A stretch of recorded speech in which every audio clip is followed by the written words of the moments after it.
एक समय की बात है।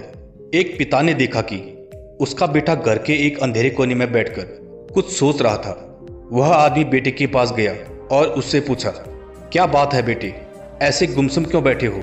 बेटे ने कहा, मैं कुछ सोच रहा हूँ पापा।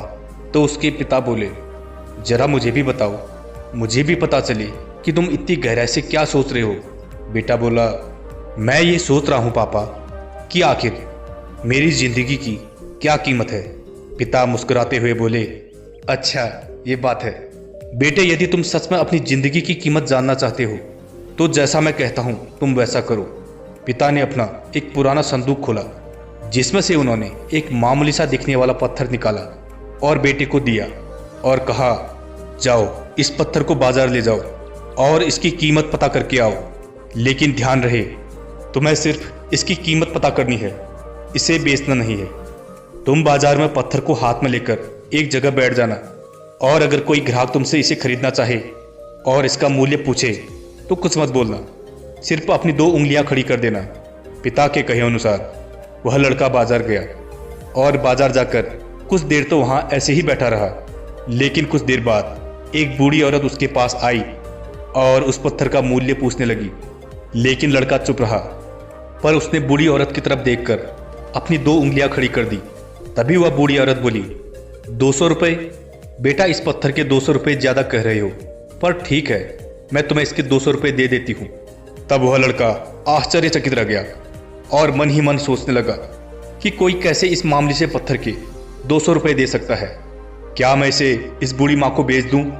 लेकिन तभी उसे अपने पिता की कही बातों का ध्यान आया कि इसे बेचना नहीं है, सिर्फ इसका मूल्य पता करना है। तो वह लड़का वहां से उठकर बाजार में अंदर की तरफ चला गया। चलते चलते उसे एक म्यूजियम दिखा तो लड़का म्यूजियम के भीतर चला गया। उसने वहां चारों ओर देखा तो उसे अजीब पर दिखने में काफी मूल्यवान चीजें दिखी। पास ही खड़े म्यूजियम के एक सदस्य की नजर लड़के के हाथ के उस पत्थर पर गई तो वह आदमी उस लड़के के पास आया और बोला, क्या तुम इसे यहाँ बेचने आए हो? बताओ तुम्हें इसका कितना मूल्य चाहिए। तो पहले की ही तरह लड़का चुप रहा और उसने अपनी 2 उंगलियां खड़ी कर दी। वह आदमी बोला, 20,000 रुपये? ठीक है, इसे तुम मुझे दे दो, मैं तुमसे इसे खरीद लेता हूं। तो लड़का एक बार फिर से चौंक गया और वहां से भागता हुआ सीधा अपने पिता के पास गया। पापा, मुझे इस पत्थर के 20,000 रुपये मिल रहे हैं, क्या मैं इसे बेच सकता हूं? लड़के के पिता मुस्कुराते हुए बोले, नहीं बेटा, अभी तुम्हें आखिरी बार इसे लेकर कीमती पत्थरों की दुकान में जाना है। वहां तुम्हें एक बूढ़ा आदमी बैठा मिलेगा, तुम यह पत्थर उस आदमी को दिखाना। तो वह लड़का समय बर्बाद किए बिना उस स्थान पर पहुंच गया।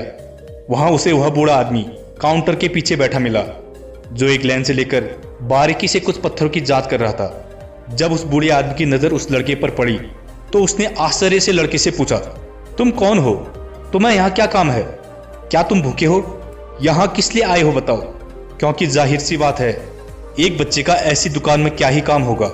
जिज्ञासा से भरे उस लड़के ने झिझकते हुए वह पत्थर उस व्यक्ति को दिखाया, जिससे उस बूढ़े व्यक्ति की आंखें फटी की फटी रह गई और तुरंत बोल पड़ा, यह तुम्हें कहां से मिला? मैंने अपनी पूरी जिंदगी इस नायाब पत्थर को खोजने में लगा दी। सुनो लड़के, क्या तुम मुझे इसे बेचना चाहोगे? बताओ तुमने इसका कितना मूल्य लगा रखा है? तो लड़के ने फिर से अपनी 2 उंगलियां खड़ी कर दी। वह बूढ़ा व्यक्ति मन ही मन सोचने लगा, यह तो एक अमूल्य हीरा है, ऐसा नायाब हीरा करोड़ों रुपए देकर भी मिलना मुश्किल है।